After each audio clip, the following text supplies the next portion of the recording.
Good morning everyone, आप सभी का स्वागत है विशेष फिजिक्स के ऑनलाइन क्लास में।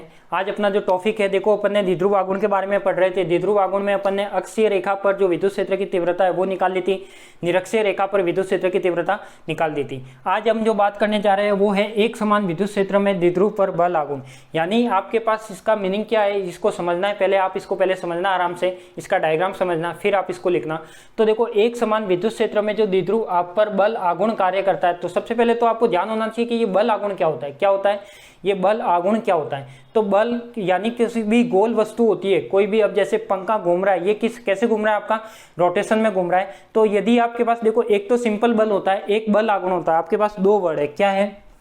एक तो बल होता है, एक आपके पास क्या है? बल आघूर्ण होता है। क्या होता है? बल आघूर्ण। क्या होता है? आप इसे बल आघूर्ण भी बोल सकते हो। क्या बोल सकते हो?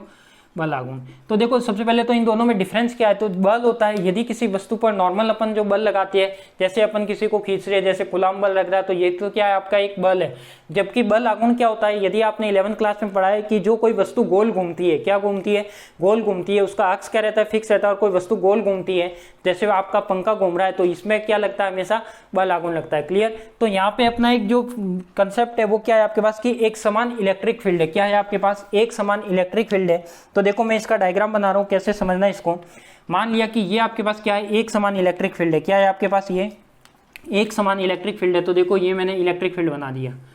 ये मैंने क्या बना दिया? एक समान इलेक्ट्रिक फील्ड है। देखो, समान इलेक्ट्रिक फील्ड की मैंने डेफिनेशन भी बताई थी कि जो इसमें विद्युत क्षेत्र रेखाएं होती है वो क्या होती है? समान दूरी पर होती है और समान दिशा में होती है। वो क्या कहलाता है? आपका समान विद्युत क्षेत्र कहलाता है। क्या कहलाता है? यूनिफॉर्म इलेक्ट्रिक फील्ड कहलाता है। तो ये आपका क्या है? इलेक्ट्रिक फील्ड है, जिसकी दिशा क्या है? इस साइड से उस साइड है, यानी LHS से RHS की ओर है। अब यहाँ पे मैं क्या रखता हूँ? यहाँ पे मैं एक रखता हूँ द्विध्रुव। और द्विध्रुव में क्या होता है? समान आवेश होते हैं, परिमाण में विपरीत होते हैं। यानी जो आवेश होते हैं परिमाण में तो समान होता है, प्रकृति में क्या होता है? विपरीत होता है। तो यहाँ पे मैं एक रखता हूँ द्विध्रुव। क्या रख रहा हूँ? यहाँ पे मैं एक रख रहा हूँ द्विध्रुव। तो देखो, यहाँ पे मैं एक द्विध्रुव रखता हूँ, तो यहाँ रख दिया मैंने एक द्विध्रुव। किसमें? थीटा डिग्री एंगल पे। तो मान लिया कि ये इसका अक्ष है, ये इसका क्या है? अक्ष है। और यहाँ पे मैंने एक रख दिया क्या? यहाँ पे A, और यहाँ पे रख दिया मैंने B। क्या रख दिया? एक द्विध्रुव रख दिया। तो द्विध्रुव के जो द्विध्रुव है, तो द्विध्रुव में कौन कौन सा आवेश होगा आप जानते हो? एक तो -Q होगा, एक +Q होगा। तो यहाँ पे भी मैं लिख लेता हूँ कि यहाँ पर जो आवेश है वो आपका -Q है, और यहाँ पर जो आवेश है वो आपका क्या है? +Q। ठीक है। और देखो, जब मैंने ये भी बताया था कि किसी भी एक आवेश को यदि आप विद्युत क्षेत्र में रखते हो, क्या रखते हो? यदि किसी भी एक आवेश को यदि आप विद्युत क्षेत्र में रखते हो, तो वहां पर क्या लगता है? उस पर बल लगता है, जिसे आप विद्युत बल के नाम से जानते हो। कितना लगता है? F = QE। आपने पढ़ा है, यदि मैं किसी बिंदु आवेश को किसी विद्युत क्षेत्र में रखता हूं तो उस पर लगने वाला बल कितना होता है? F = Q × E। ये वाला बल होता है। आपने सबने पढ़ा है, पढ़ा या नहीं पढ़ा? यदि आपके पास पॉजिटिव आवेश है, यदि आपके पास धनात्मक आवेश है, तो इस पर लगने वाले बल की दिशा क्या होगी? E के अनुदिश होगी। क्या होगी? E के अनुदिश होगी। यदि आपके पास नेगेटिव आवेश है, तो उस पर लगने वाला जो बल की दिशा होगी वो क्या होगी? E के विपरीत होगी। E के क्या होगी? विपरीत होगी। तो यहाँ पे ये माइनस निशान है, वो किसको व्यक्त कर रहा है? कि जो ये E की दिशा है वो क्या है? F के विपरीत है, यानी F की दिशा E के विपरीत है। ऐसे भी आप बोल सकते हो। ठीक है।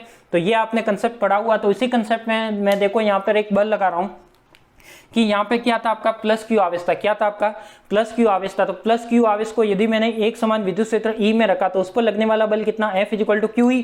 तो ये कितना होगा? ये मैंने लगा दिया F = QE। तो देखो, मैंने यहाँ पे ये बल लगा दिया F = QE। तो इसको मैंने लिख दिया F = QE। यदि इसकी मैं दिशा की बात करूँ तो जो विद्युत क्षेत्र है उसी की दिशा में होगा। अब मैं बात करता हूं कि ये -Q आवेश, तो देखो -Q आवेश के कारण जो बल लगेगा वो किस दिशा में लगेगा? वो E के विपरीत लगेगा, वो यानी इस दिशा में लगेगा। और कितना लगेगा? F = -QE। क्या लगेगा?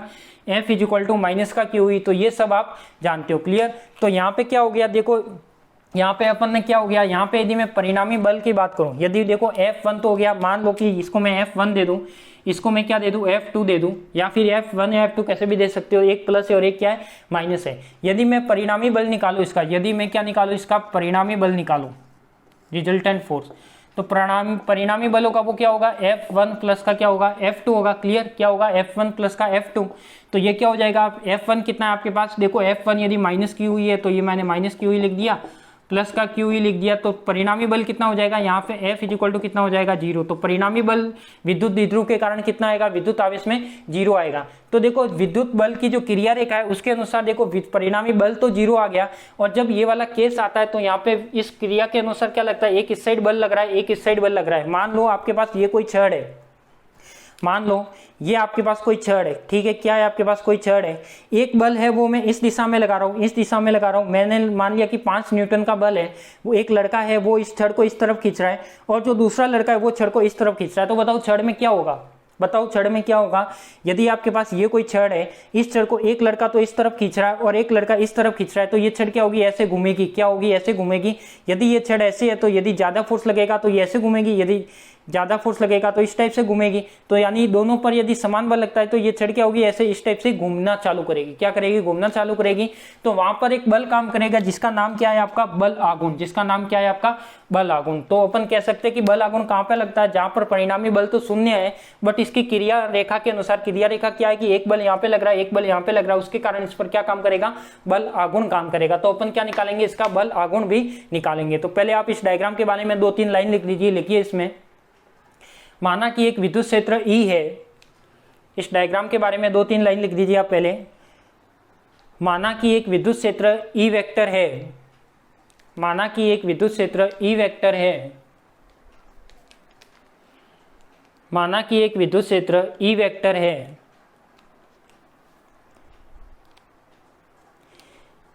जिसमें एक विद्युत द्विध्रुव को रखा गया है, जिसमें एक विद्युत द्विध्रुव को थीटा डिग्री कोण पर रखा है, जिसमें एक विद्युत द्विध्रुव ए बी को थीटा डिग्री कोण पर रखा है, जिसमें एक विद्युत द्विध्रुव को थीटा डिग्री कोण पर रखा है, जिसमें एक विद्युत द्विध्रुव को थीटा डिग्री कोण पर रखा है। अतः विद्युत द्विध्रुव के अतः विद्युत द्विध्रुव के अतः विद्युत द्विध्रुव के प्लस Q आवेश के कारण लगने वाला बल, अतः विद्युत द्विध्रुव के प्लस Q आवेश के कारण लगने वाला बल, अतः विद्युत द्विध्रुव के प्लस Q आवेश के कारण लगने वाला बल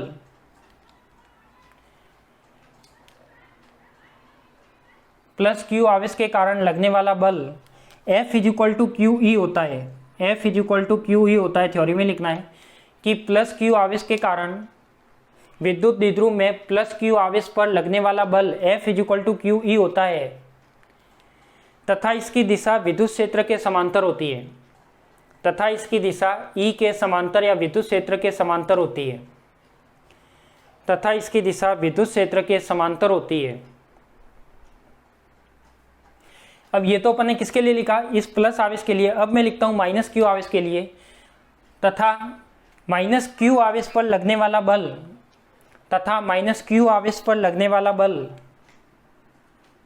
तथा माइनस Q आवेश पर लगने वाला बल F equal to minus Q E होगा, तथा F equal to minus Q आवेश पर लगने वाला बल F equal to minus Q E होगा, F equal to minus Q E होगा।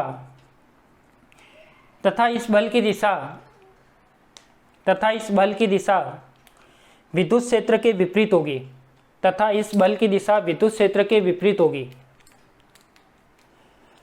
तथा इस बल की दिशा विद्युत क्षेत्र के विपरीत होगी, तथा इस बल की दिशा विद्युत क्षेत्र के विपरीत होगी।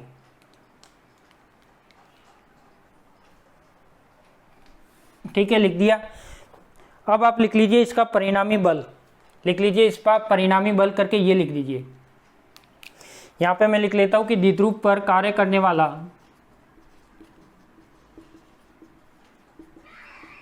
द्विध्रुव पर कार्य करने वाला परिणामी बल शून्य होता है।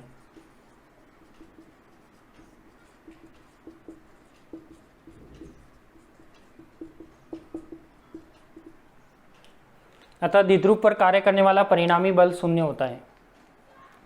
लिखिए इसको।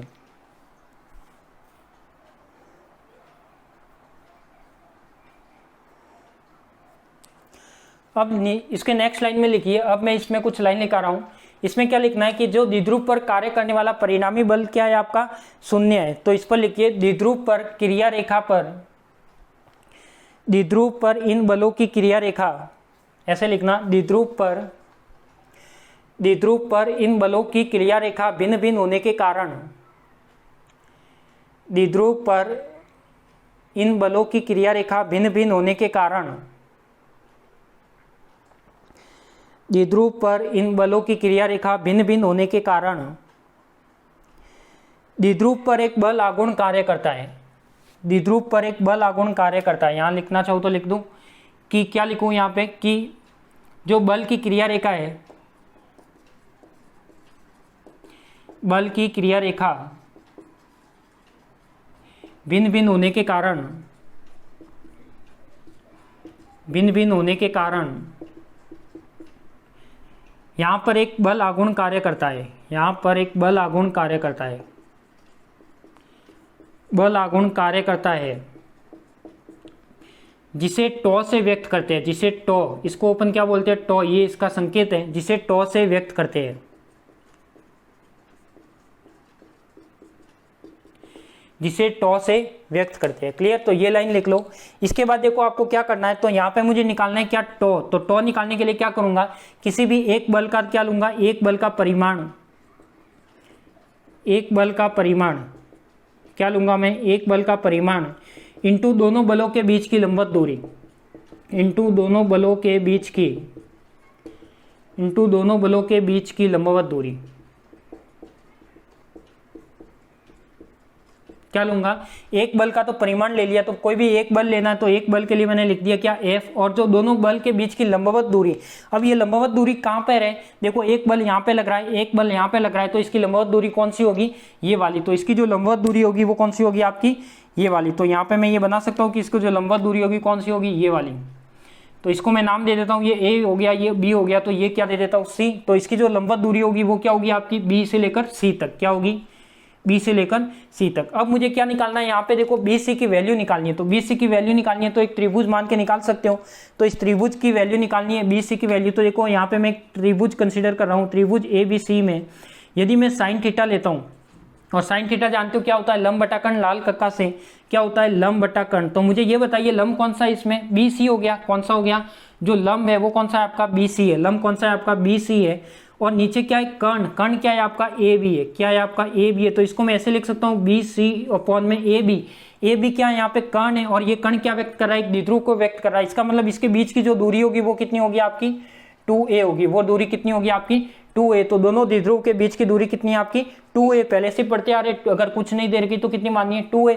तो देखो यहाँ पे ये कितनी हो जाएगी, 2a। तो देखो यहाँ पे ये 2a इसके साथ मल्टीप्लाई हो जाएगा, तो ये क्या आ जाएगा आपका, BC इज इक्वल टू क्या आ जाएगा आपके पास, 2a साइन थीटा। क्या आ जाएगा, BC इज इक्वल टू क्या आ जाएगा आपके पास, 2a साइन थीटा। अब ये वाला तो आपने लिख दिया होगा, बताओ ये वाला लिख दिया क्या, हटा दूं ये। तो देखो यहाँ पे क्या आ जाएगा, अब आप इसमें वैल्यू रखो, तो टॉ इज इक्वल टू क्या आ जाएगा, tau is equal to F की जगह क्या आ जाएगा आपके पास, QE आ जाएगा। तो ये QE आ गया, इंटू क्या आ गया आपके पास, BC। BC की वैल्यू क्या है, 2a साइन थीटा। क्या है आपके पास, 2a साइन थीटा। तो क्या मैं इसको ऐसे लिख सकता हूँ, तो देखो 2AQ यानी E तो ऐसे का ऐसे, इसको मैंने लिख दिया 2AQ, और साथ में क्या लिख दिया, साइन थीटा। क्या लिख दिया, साइन थीटा। और आप जानते हो कि जो P वेक्टर होता है वो क्या होता है, 2AQ के इक्वल होता है। ये आपने पढ़ा है विद्युत द्विध्रुव आघूर्ण में। तो ये क्या हो जाएगा, टॉ इज इक्वल टू, यहाँ पे क्या हो जाएगा, PE, और इसकी जगह क्या आ गया, P, और यहाँ पे क्या आ जाएगा आपका साइन थीटा। क्लियर। तो इसको मैं इस रूप में लिख सकता हूँ। तो ये जो बल आघूर्ण होगा वो क्या होगा, ये होगा। यदि मैं आपको इसको सदिश रूप में लिखना चाहते हो, क्या किस रूप में लिखना चाहते हो, सदिश रूप में, तो आपने 11वीं क्लास में दो तरह के गुणा पढ़े, एक तो डॉट प्रोडक्ट पढ़ा है, एक क्रॉस प्रोडक्ट पढ़ा है आपने। यदि डॉट का मल्टीप्लाई होता है तो कॉस थीटा आता है, क्रॉस का करते हो तो साइन थीटा आता है। तो यहाँ पे देखो आपके पास क्या आ रहा है, PE साइन थीटा, यानी क्रॉस प्रोडक्ट। इसको मैं इस रूप में लिख सकता हूँ, tau vector is equal to P cross का E। क्या लिख सकता हूँ, P क्रॉस का E, सॉरी ये नहीं। तो आपकी जो दिशा आएगी वो क्या आएगी, टॉ इज इक्वल टू क्या आएगा, P vector into E vector आएगा। या फिर आप इसको वेक्टर की फॉर्म में ना लिखो तो क्या लिख सकते हो, डायरेक्ट भी लिख सकते हो, क्योंकि ये दोनों क्या है आपके पास, वेक्टर वेक्टर है। वेक्टर का मल्टीप्लाई दोनों का होगा तो क्या देगा, आपको पता है क्या देगा। तो ये क्या हो जाएगा, टॉ इज इक्वल टू क्या हो जाएगा, P क्रॉस का E हो जाएगा। क्लियर। तो ये आपका क्या है, आपका बल आघूर्ण है। ये आपका क्या है, बल आघूर्ण है। तो यहाँ पे मैं लिख लेता हूँ कि विद्युत द्विध्रुव के कारण बल आघूर्ण को व्यक्त करता है। यह समीकरण विद्युत द्विध्रुव के कारण विद्युत द्विध्रुव को एक समान विद्युत क्षेत्र में रखने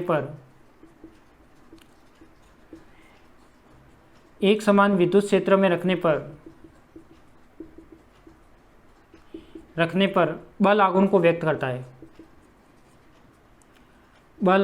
व्यक्त करता है। क्लियर। तो ये आपका क्या हो गया, tau is equal to P into E. तो जल्दी से इसे लिख दीजिए, फिर मैं आगे बढ़ता हूँ।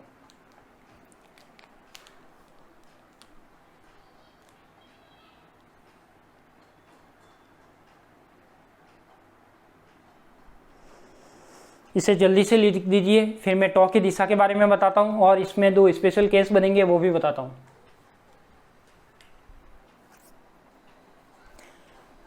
वो पहले वाला लिख दिया था परिणामी बल, फिर आप ये लिखना, फिर ये लिखना, ठीक है। यहां तक लिखिए।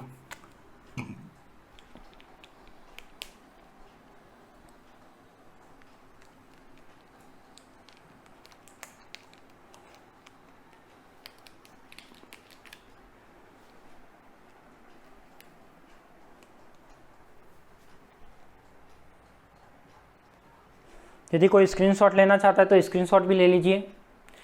और एक आपकी सबसे बड़ी कमी है कि आप वीडियो को लाइक शेयर नहीं करते, तो सबसे ज़्यादा लाइक शेयर कीजिए, ज़्यादा से ज़्यादा लोगों के पास इसकी लिंक पहुँचे, ऐसे ट्राई कीजिए। और जो भी आप वीडियो स्टार्ट करते हो तो पहले उसको लाइक कर दो, फिर आप क्लास देखना स्टार्ट करो, ठीक है।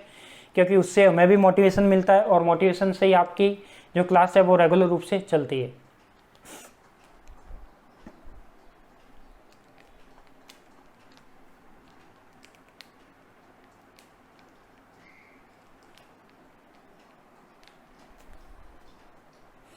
लिख दिया होगा, नहीं लिखा तो आपने स्क्रीनशॉट ले लिया होगा, डायग्राम भी बना दिया होगा। तो उसके बाद बात करते हैं अपन किसकी, नेक्स्ट बात करते हैं अपन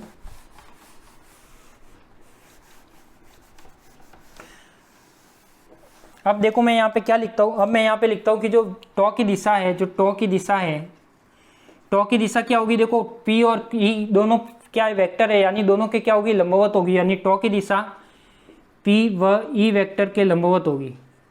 ई वेक्टर यानी द्विध्रुव आघूर्ण तथा विद्युत, ऐसा वर्ड में लिखना हो तो ऐसा लिख लो, द्विध्रुव आघूर्ण पी वेक्टर तथा विद्युत क्षेत्र ई वेक्टर,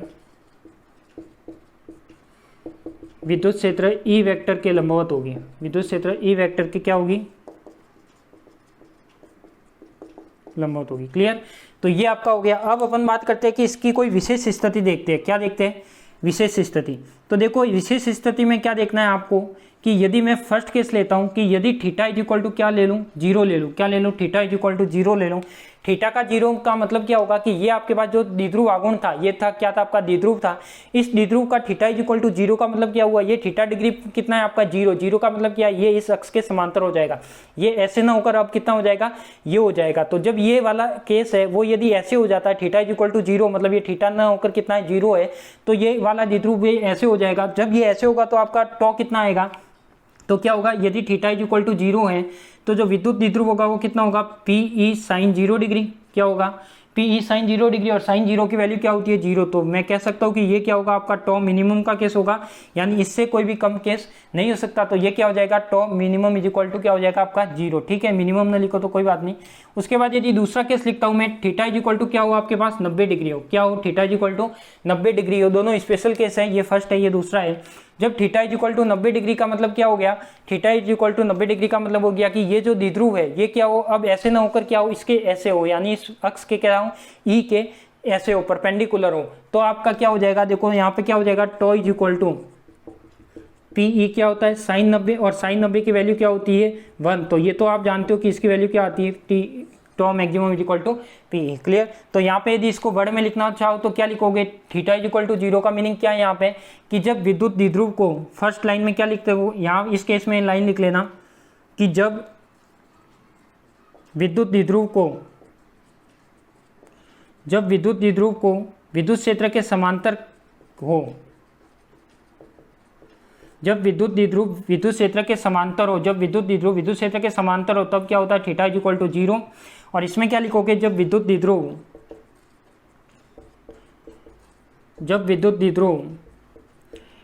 विद्युत क्षेत्र के लंबवत हो, विद्युत क्षेत्र के लंबवत हो, तो ये क्या होता है आपका, theta is equal to 90 degree. Clear. तो यहाँ पे दोनों केस लिखना, तो फर्स्ट केस लिखना ये वाला, इस केस में ये लाइन लिख लेना, फिर ये लिखना। ठीक है। सेकंड केस लिखना ये वाला, इसमें ये लाइन लिखना, फिर आप ये लिखना। क्लियर। तो ये आपका हो जाएगा theta is equal to 0, theta is equal to 90 पर क्या हो जाएगा, दोनों केस हो जाएंगे। और ये जो द्विध्रुव कहलाता है, ये जो 0 आया ये तो कहलाता है आपका जो द्विध्रुव है द्विध्रुव है वो स्थायी साम्यावस्था में है। क्या है? स्थायी साम्यावस्था में। क्या आ रहा है? थीटा 0 आ रहा है, स्थायी साम्यावस्था में है।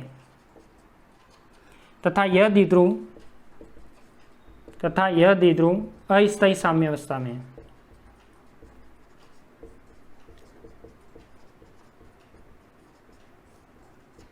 ठीक है, तो ये वाला हो गया आपका विद्युत द्विध्रुव पर जो बल आघूर्ण लगता है वो हो गया। क्लियर?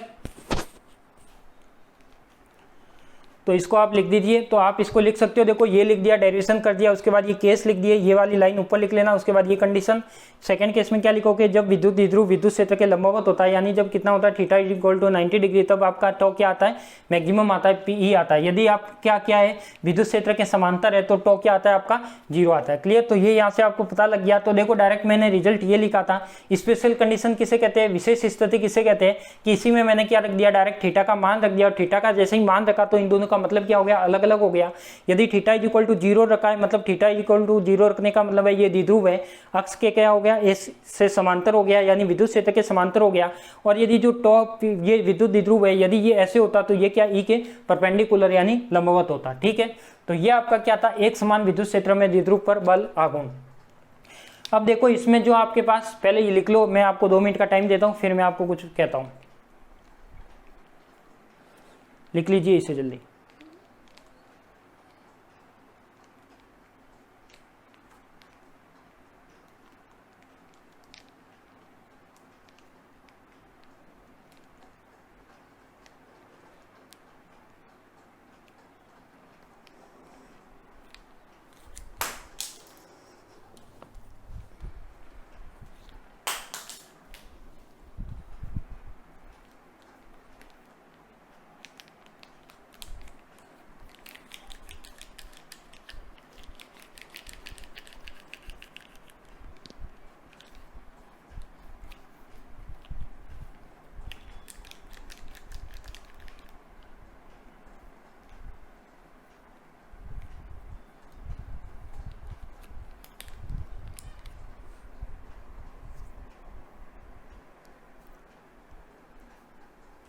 लिख दिया होगा। तो ये आपका क्या था? एक समान विद्युत क्षेत्र में द्विध्रुव पर बल आघूर्ण। ठीक है, तो देखो यहां तक जो अपना चैप्टर था ये तो कहलाता है अपना, देखो चैप्टर अभी पूरा नहीं हुआ। ये अभी जो मैंने करवाया, तो पहले जो आरबीएससी की बुक चलती थी, राजस्थान माध्यमिक शिक्षा बोर्ड की जो बुकें चलती थी, उसमें ये वाला कंप्लीट जो था वो क्या था आपका? फर्स्ट चैप्टर था। बाकी बट इस बार आपके जो बुक चलेगी वो कौन सी चलेगी? एनसीईआरटी बुक चलेगी। कौन सी चलेगी? NCERT book. तो एनसीईआरटी बुक में जो राजस्थान बोर्ड का जो दूसरा चैप्टर है वो भी इसी में मिक्सअप है। इसी में क्या है? मिक्सअप है। तो अभी तो अपन ने यहाँ तक जो भी पढ़ा है, यहाँ तक अपन ने जो भी पढ़ा है, लगभग 12, 13 या 14 क्लास हो चुकी है आपकी। तो इस 13 या 14 क्लास हुई है, उस 13 या 14 क्लास में अपन क्या करेंगे? जो भी अपन ने पढ़ा है उसको मैं आपको 1 दिन का टाइम दूंगा। तो 1 दिन का आप टाइम, भले कल वाला टाइम ले लेना आप 1 दिन का, और 1 दिन का टाइम लेने के बाद इसके जो इससे रिलेटेड जितने भी न्यूमेरिकल बनते हैं, जो आपके बुक में न्यूमेरिकल दिए गए एक्सरसाइज के न्यूमेरिकल है, और जो पहले के न्यूमेरिकल है जो एग्जाम्पल में दे रखे हैं, उन न्यूमेरिकल से रिलेटेड अपन 1-2 क्लास बनाएंगे और उसको अपन देखेंगे कि न्यूमेरिकल किस तरीके से सॉल्व करते हैं। तो अभी तक आज तक अपन ने जो भी पढ़ा है, इससे रिलेटेड जितने भी न्यूमेरिकल बनेंगे, तो पहले अपन उस न्यूमेरिकल को सॉल्व करेंगे, न्यूमेरिकल सॉल्व करना सीखेंगे, किस तरीके से न्यूमेरिकल को सॉल्व किया जाता है। क्योंकि बहुत जो स्टूडेंट की प्रॉब्लम रहती है, फिजिक्स तो पढ़ लेते हैं बट न्यूमेरिकल नहीं कर पाते, तो वो भी मैं आपको अच्छे से तरीके से टेक्निक से आपको सिखाऊंगा कि न्यूमेरिकल किस तरीके से करना है, कैसे उसको सॉल्व करना है, कैसे उसका आंसर निकालना है। तो अपन जो आगे की क्लास होगी वो अपनी 1 या 2 क्लास बनेगी, ओनली न्यूमेरिकल बेस बनेगी।